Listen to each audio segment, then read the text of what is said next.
नमस्कार. ॲग्रिकॉस सबका बॉस या आपल्या चॅनलवरती सर्वांचं स्वागत आहे.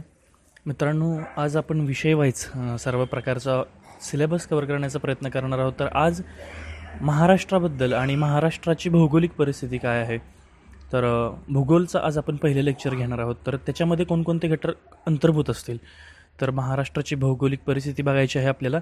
त्यानंतर किती प्रशासकीय विभाग आहेत, कोणत्या प्रशासकीय विभागाचं मुख्यालय कुठे आहे, त्यातले जिल्हे, त्यानंतर प्रादेशिक विभाग किती आहेत, त्यातले जिल्हे बघायचे आहेत. त्यानंतर नद्यांचा संगम कुठे होतो आणि त्यातली महत्त्वाची स्थळे, तर हे देखील बघायचं आहे. आणि नदी व काठावरील महत्त्वाची शहरे कोणती आहेत, तर कोणत्या नदीच्या काठावर कोणतं शहर बसलेलं आहे असा देखील खूप वेळा प्रश्न विचारला जातो, तर ते देखील आपल्याला बघायचं आहे. त्यानंतर महाराष्ट्रातील प्रमुख आदिवासी जमाती, ओके, तर ज्या महत्त्वपूर्ण आदिवासी जमाती आहेत त्या बघायच्या आहेत. त्यानंतर महाराष्ट्रातील राष्ट्रीय उद्याने कुठे आहेत आणि ती कशासाठी प्रसिद्ध आहेत आणि त्यांचं नाव काय, तर हे देखील बघायचं आहे. त्यानंतर महाराष्ट्रातील प्रमुख घाट, तर कोणत्या मार्गावरून गेल्यानंतर कोणता घाट लागतो, तर ते घाट देखील आपल्याला करायचे आहेत. बऱ्याचदा त्याच्यावरती देखील प्रश्न आलेले आहेत. तर महाराष्ट्रातले जलविद्युत प्रकल्प कोणत्या नदीवर आहेत, जलविद्युत प्रकल्पाचं नाव काय आहे आणि ठिकाण कोणतं आहे, तर कोणत्या ठिकाणी ते स्थित आहेत. त्यानंतर महाराष्ट्रातील औष्णिक विद्युत प्रकल्प कुठे आहेत, किती क्षमता, किती मेगावॅट क्षमता आहे, किती ठिकाण म्हणजे कोणत्या ठिकाणी आहेत आणि ते बघायचं आहे आपल्याला. नंतर महाराष्ट्रातील खनिज संपत्ती हा देखील टॉपिक आपण भूगोलमध्ये कव्हर करणार आहोत. तर महाराष्ट्रातील विद्यापीठे बघायची आहेत, त्यांची स्थापना आणि त्यांचं ठिकाण. आणि कृषी विद्यापीठे देखील पाहायची आहेत. तर कृषी विद्यापीठाची स्थापना, तर 4च कृषी विद्यापीठ आहेत आणि त्यांची स्थापना आणि त्यांचं वर्ष, हे देखील प्रश्न आलेले आहेत, तर ते देखील बघायचं आहे आपल्याला. त्यानंतर बघायचं आहे की महाराष्ट्रातील महत्त्वाची धरणे कोणती आहेत, तर महत्त्वाच्या धरणांविषयी देखील आपण चर्चा करणार आहोत. तर धरणाचं नाव काय, कोणत्या नदीवर आहे आणि कोणत्या जिल्ह्यात आहे, असा प्रश्न विचारतात. त्यामुळं हे तिन्ही देखील टॉपिक आपण कव्हर करण्याचा प्रयत्न करणार आहोत. महाराष्ट्रातील प्राचीन लेण्या कोणत्या आहेत आणि त्या कोणत्या जिल्ह्यात आहेत, तर हे देखील बघणार आहोत. अशा प्रकारे महाराष्ट्राच्या भौगोलिक परिस्थितीमध्ये आज तर एवढे टॉपिक आपण कव्हर करणार आहोत. So let start. तर मित्रांनो, आपल्याला माहीतच आहे की अक्षवृत्त आणि रेखावृत्त, तर अक्षवृत्तीय विस्तार किती आहे महाराष्ट्राचा, तर 15.8 उत्तर ते 22.1 उत्तर अक्षांश असा महाराष्ट्राचा अक्षवृत्तीय विस्तार आहे.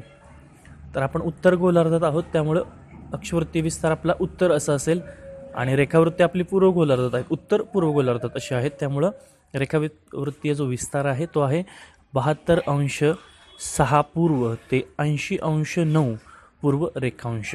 आणि क्षेत्रफळ, तर क्षेत्रफळावरती देखील 2017ला आय थिंक की 18ला क्षेत्रफळावरती प्रश्न विचारलेला, महाराष्ट्राचं क्षेत्रफळ किती, तर 3,07,713 चौरस किलोमीटर आहे. आणि लोकसंख्या किती आहे, तर 2011च्या जनगणनेनुसार लोकसंख्या आहे 11 कोटीच्या आसपास. ओके, तर जनगणनेनुसार लोकसंख्या आहे 11 कोटी लोकसंख्या आहे. तर महाराष्ट्राची उपराजधानी, तर मित्रांनो लक्षात ठेवा, उपराजधानी ही नागपूर आहे आणि महाराष्ट्राची राजधानी मुंबई आहे. सांस्कृतिक राजधानी पुणे आहे आणि पर्यटन राजधानी औरंगाबाद आहे. आणि ऐतिहासिक राजधानी जी आहे ती कोल्हापूर आहे. तर याच्यावरती फिक्स प्रश्न असतोच आयोगाचा कोणत्या ना कोणत्या एक्झामसाठी की महाराष्ट्राची उपराजधानी, ते बऱ्यापैकी सगळ्यांना माहीत असतं की नागपूर आहे, पण पर्यटन, सांस्कृतिक आणि ऐतिहासिक याच्यामध्ये गफलत होण्याची शक्यता असते.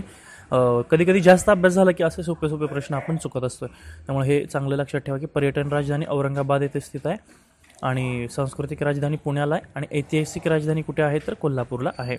त्यानंतर महाराष्ट्राचे प्रशासकीय जे 6 विभाग आहेत तर ते आपण बघूया. तर पहिला जो विभाग आहे तो कोकण अर्थात, आणि त्याचं मुख्यालय कुठे असेल, तर कोकणाचं मुख्यालय आहे नवी मुंबई. तर जे समाविष्ट जिल्हे आहेत ते 7 आहेत. तर ते कोणते आहेत, मुंबई शहर आहे, मुंबई उपनगर आहे, ठाणे, रत्नागिरी, सिंधुदुर्ग, रायगड आणि नव्याने समाविष्ट झालेला पालघर. तर पूर्वी 6 होते, आता 7 झालेले आहेत पालघरमुळे. त्यानंतर पुढचा प्रशासकीय विभाग आहे पुणे, आणि पुण्यामध्ये 5 जिल्हे आहेत. कोणते आहेत, पुणे आहे, सांगली आहे, सातारा, कोल्हापूर आणि सोलापूर. आणि नाशिक. नाशिक विभागात देखील 5च जिल्हे आहेत. त्याचं मुख्यालय देखील नाशिकच आहे. नाशिक, जळगाव, नंदुरबार, धुळे आणि अहमदनगर अशी ही 5 जिल्ह्यांची नावे आहेत. अमरावती बघूया. अमरावतीमध्ये देखील 5 जिल्हे आहेत. अमरावतीमध्ये त्याचं जे मुख्य ठिकाण आहे प्रशासकीय विभागाचं ते देखील अमरावती आहे. तर अमरावती, यवतमाळ, अकोला, बुलढाणा आणि वाशिम तर ही 5 जिल्हे आहेत. नागपूर विभाग बघूया. त्याचं मुख्यालय नागपूरच आहे आणि नागपूर, चंद्रपूर, गडचिरोली, वर्धा, भंडारा आणि गोंदिया हे 6 जिल्हे नागपूर या विभागाअंतर्गत येतात. तर औरंगाबादचं बघूया आपण. औरंगाबादचं मुख्यालय देखील औरंगाबादच आहे आणि जिल्हे टोटल 8 आहेत. तर हे 8 जिल्हे औरंगाबाद, जालना, परभणी, हिंगोली, नांदेड, लातूर, बीड आणि उस्मानाबाद असं त्या जिल्ह्यांची नावं आहेत. तर मित्रांनो, एक सजेशन आहे. हे जे आपण आत्ता काय प्रशासकीय विभाग बघितले किंवा आता यानंतर आपण प्रादेशिक विभाग बघणार आहोत, तर हे ज्यावेळेस आपण अभ्यास करत असताना मॅपचा मॅक्झिमम वापर करा. म्हणजे मॅप बघत चला, रोज 10-15 मिनिटे भारताचा नकाशा, महाराष्ट्राचा नकाशा बघत चला आणि निरीक्षण करत चला की कोणता जिल्हा कुठे आहे, कोणत्या जिल्ह्याला कोणत्या जिल्ह्याच्या सीमा लागलेत किंवा एकाच जिल्ह्याला कोणत्या 2 राज्यांच्या सीमा, जसं की नांदेडला कर्नाटकची आणि तेलंगणाची सीमा लागलेली आहे. तसं तर प्रत्येक सिंधुदुर्गला कर्नाटकची सीमा लागली आहे आणि गोव्याची देखील. तर असे जे काही बारीक बारीक गोष्टी आहेत त्या मॅप रिडिंगमुळेच होऊ शकतात. त्यामुळे नकाशा वाचन करत चला. किमान 10 मिनिटं रोज फक्त बघितलं तरी आपल्याला ते समजून जातं. त्यानंतर चला, महाराष्ट्रात एकूण 5 प्रादेशिक विभाग आहेत. तर ते 5 प्रादेशिक विभाग कोणते? तर अर्थातच कोकण पहिला आहे आणि त्यातले 7 समाविष्ट जिल्हे आहेत जे की आपण मगाशी प्रशासकीय विभागात देखील बघितले. तेच प्रादेशिक विभाग सेम आहे. कोणते आहेत? मुंबई शहर, मुंबई उपनगर, ठाणे, पालघर, रत्नागिरी, सिंधुदुर्ग आणि रायगड. Okay, same. पश्चिम महाराष्ट्राबद्दल बघू. तर पश्चिम महाराष्ट्रात देखील एकूण 7 जिल्हे आहेत. तर पश्चिम महाराष्ट्रात पुणे, सांगली, सातारा, कोल्हापूर, सोलापूर, नाशिक आणि अहमदनगर. बघा, थोडासा स्लाइटली चेंज आहे. तर पश्चिम महाराष्ट्र असं प्रादेशिक विभागाचं नाव आहे. मगाशी पुणे विभाग असं होतं प्रशासकीयमध्ये. तर आणि पश्चिम महाराष्ट्रात नाशिक अंतर्भूत आहे प्रादेशिक विभागामध्ये. ओके, तर प्रशासकीय विभागामध्ये मग नाशिकचा वेगळाच एक प्रादेशिक प्रशासकीय विभाग आहे नाशिक हा. परंतु प्रादेशिकमध्ये नाशिक हा कशात अंतर्भूत होतो आहे? पश्चिम महाराष्ट्रात. आणि एक वेगळा खानदेश किंवा उत्तर महाराष्ट्र, त्याच्यामध्ये 3 जिल्हे आहेत. ओके, तर जळगाव, नंदुरबार आणि धुळे या तिघांचा एकच वेगळा खानदेश असा प्रादेशिक विभाग बनवलेला आहे. त्यानंतर विदर्भ बघूया. विदर्भामध्ये तब्बल 11 जिल्हे आहेत. तर विदर्भात अमरावती आणि नागपूर यांचे मिळून असे 6 आणि 5 असे 11 टोटल जिल्हे बनवलेले आहेत. तर कोणते आहेत? नागपूर, चंद्रपूर, गडचिरोली आहे, वर्धा आहे, भंडारा, गोंदिया, अमरावती, यवतमाळ, बुलढाणा, अकोला आणि वाशिम आहेत. तर औरंगाबादचं बघूया आपण. औरंगाबादमध्ये टोटल 8 जिल्हे आहेत आणि औरंगाबाद, जालना, परभणी, हिंगोली, नांदेड, लातूर, बीड आणि उस्मानाबाद हे औरंगाबाद विभागातील 8 जिल्हे आहेत. तर मित्रांनो, लक्षात ठेवा, महाराष्ट्रातील एकूण प्रादेशिक विभाग 5 आहेत आणि महाराष्ट्रातील प्रशासकीय विभाग 1 फक्त जास्त आहे. किती आहेत? 6 आहेत. चला तर मग नेक्स्ट घेऊया. महाराष्ट्रातील नद्यांचा संगम व तेथील महत्त्वाची स्थळे कोणती आहेत ते बघूया. तर संगम प्रवरा नदी व मुळा नदीचा संगम झाला आहे.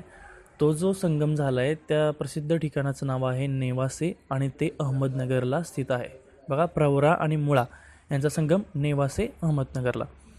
त्यानंतर मुळा आणि मुठा हा बऱ्याच जणांना माहिती असतं. मुळा आणि मुठा अर्थातच पुणे या ठिकाणी त्या दोघांचा संगम झालेला आहे. गोदावरी व प्राणहिता याच्यावरती बऱ्याचदा क्वेश्चन आलेला आहे. त्यामुळे संगम तुम्ही पाठच करायला पाहिजेत. नंतर कोणत्या नदीवर येईल सांगता येत नाही. सो गोदावरी आणि प्राणहिता सिरोंचा, गडचिरोली, तिथं थोडं सिंगेच्या असं झालं आहे तर सिरोंचा ते आहे. गोदावरी व प्राणहिता सिरोंचा, गडचिरोली. तापी व पूर्णा नदी. ओके, तर तापी आणि पूर्णा नदीचं श्री क्षेत्र चांगदेवर तीर्थक्षेत्र जळगाव. ओके, तापी व पूर्णा नदीचं कुठं आहे? जळगावला. चांगदेव तीर्थक्षेत्र जिथं आहे त्या ठिकाणी तापी आणि पूर्णा या नद्यांचा संगम झालेला आहे. कृष्णा व वेण्णा नदी. ओके, कृष्णा आणि वेण्णाचा कुठे झाला आहे? माहुली. कुठे आहे ते? सातारामध्ये माहुली या ठिकाणी कृष्णा आणि वेण्णा यांचा संगम झालेला आहे. तापी आणि पांझरा. तर तापी आणि पांझरा ह्या नद्यांचा मुडवद धुळे या ठिकाणी उगम किंवा संगम झालेला आहे. कृष्णा आणि पंचगंगा यांचा नरसोबाची वाडी हे प्रसिद्ध तीर्थक्षेत्र आहे. त्या ठिकाणी सांगली येते. त्याला नृसिंह वाडी असं देखील म्हणतात किंवा नरसोबाची वाडी म्हणतात. कृष्णा आणि पंचगंगाचा उगम सांगली या ठिकाणी नरसोबाची वाडी येथे झालेला आहे. कृष्णा व कोयना, कृष्णा कोयनाचा कराडला किंवा आपण त्याला काय म्हणतो, प्रीती संगम म्हणतो. तर यशवंतराव चव्हाणांची त्या ठिकाणी समाधीस्थळ आहे कराडला, सातारा जिल्ह्यामध्ये. कृष्णा व कोयना नद्यांचा संगम त्या ठिकाणी आहे. गोदावरी व प्रवरा, तर गोदावरी आणि प्रवरा यांचा जो संगम झालेला आहे तर तो टोके या ठिकाणी अहमदनगर जिल्ह्यामध्ये स्थित आहे. कृष्णा व येरळा या नद्यांचा ब्रह्मनाळ सांगली या ठिकाणी संगम झालेला आहे. तर आत्तापर्यंत असं प्रश्न आले होते की कृष्णा नदीला डाव्या तीरावरून मिळणारी एकमेव नदी कोणती, तर डाव्या तीरावरून एकमेव जी मिळते ती येरळा ही नदी आहे.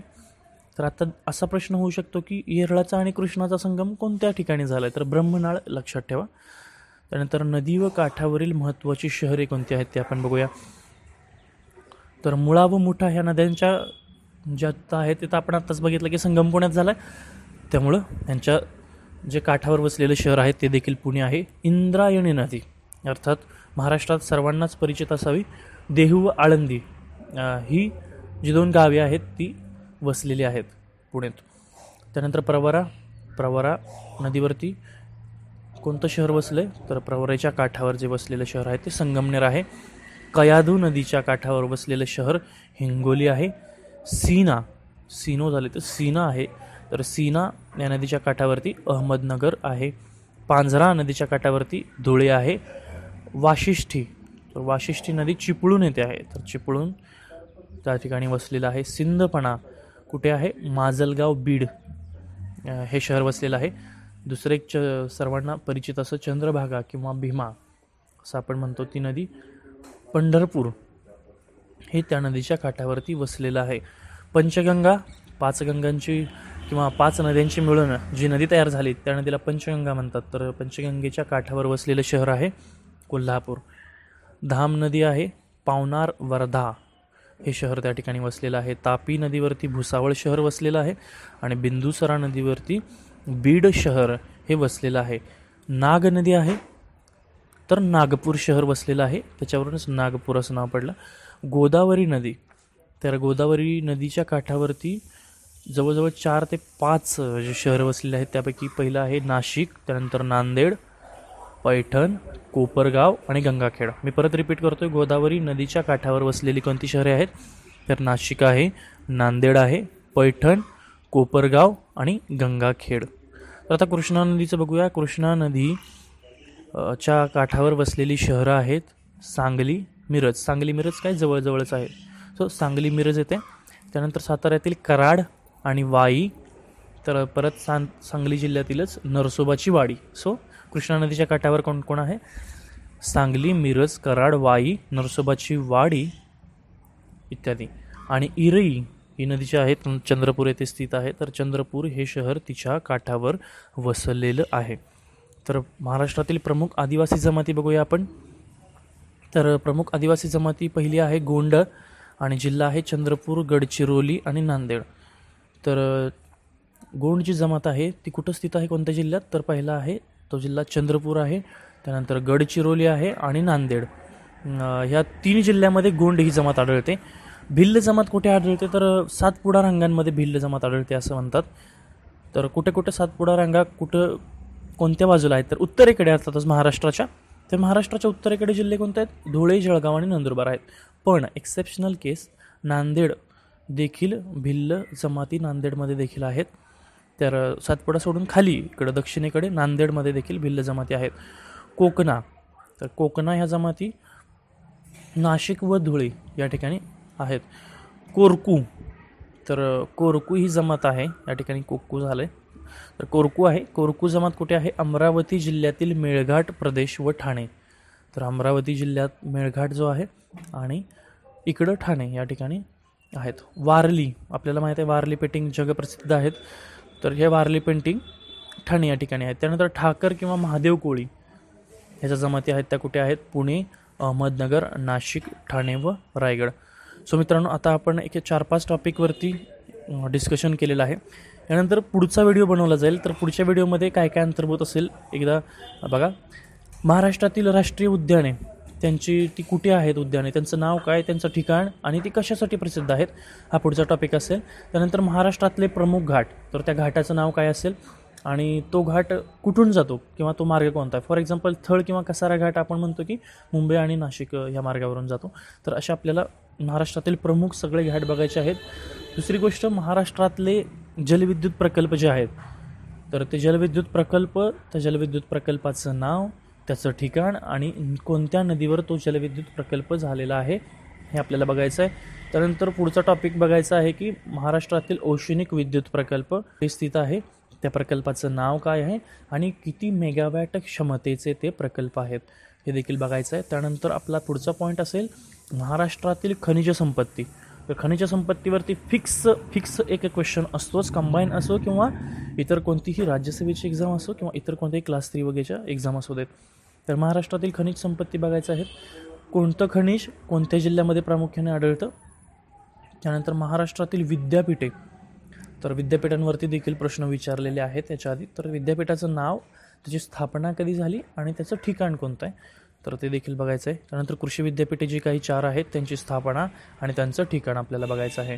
महाराष्ट्रातील महत्त्वाची धरणे कोणती आहेत, धरणाचं नाव, कोणत्या नदीवर स्थित आहेत आणि जिल्हा कोणता आहे हे आपल्याला बघायचं आहे. महाराष्ट्रातील ज्या प्राचीन काही लेण्या आहेत, तर जसं की अजिंठा आणि वेरूळ लेण्या औरंगाबाद आहेत, तर बाकीच्या घारापुरी वगैरे, तर बाकीच्या लेण्या कुठे आहेत ते देखील आपला पुढच्या टॉपिकमध्ये अंतर्भूत घटक असेल. तोपर्यंत स्टे कनेक्टेड, आपल्या मित्रांना शेअर करा. पर्यंत